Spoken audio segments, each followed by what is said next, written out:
Welcome back. So how can we help our kids deal with the death of a friend, and how to spot the signs of autism? Well, those are two questions that we're going to tackle this week on Ask Kent. Kent Toussaint is a licensed family therapist. He joins us now with some answers. Good morning, Kent. Thanks so much for joining us. Thank you. Okay, so the first question that was sent in to us says, my son is really awkward and doesn't have any friends. How do I find out if he has autism or is just quirky? What exactly is autism? It's a big question.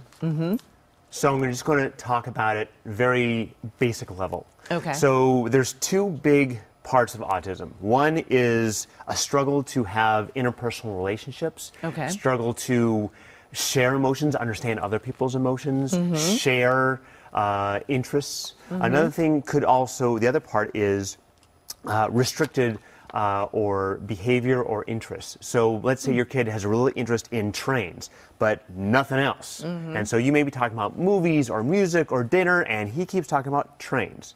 Now, any one of these by themselves is not necessarily autism, but these are some of the signs. And the good thing about it is through LA County, there's the regional center. So if your child is diagnosed and you need to go to probably a psychologist, much like we have at Teen Therapy Center or any other psychologist in the city, to get tested. And if you do qualify for that autism spectrum disorder, and it is a broad spectrum, you may qualify for free services through, social skills training, occupational training, things like that. And this next question kind of goes with that.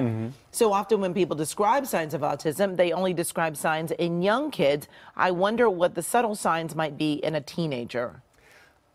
I don't know if it's going to be that much different. Okay. For a teenager, they may be more verbal. They may have more increased social skills, but they still may be impaired. They may have a hard time understanding or how to read a room, how to understand if they're talking about something and they're irritating someone. They may not understand it, where someone else will.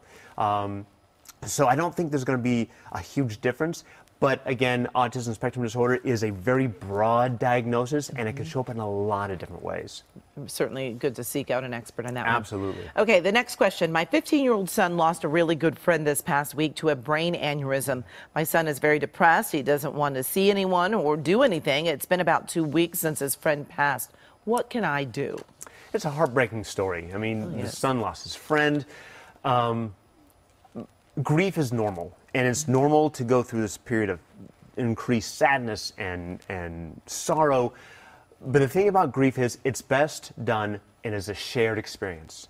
And what I would do is try to help him be with other people who can share that experience with him. Maybe the family of this boy who passed away, they may have a really strong bond because they both love this boy very much, and having a shared experience of grieving may help. Also, along with their family members, I really encourage this child to make sure he goes to the services to start that process of finding closure, and make sure that you don't try to explain or dismiss the feelings. The feelings are going to be real, and it's going to take a while to get over that. Yeah. All right, Kent. Thank you so much. You're welcome. And if you have a question you'd like to ask Kent, well, just send us an email. The address is askkent@cbs.com.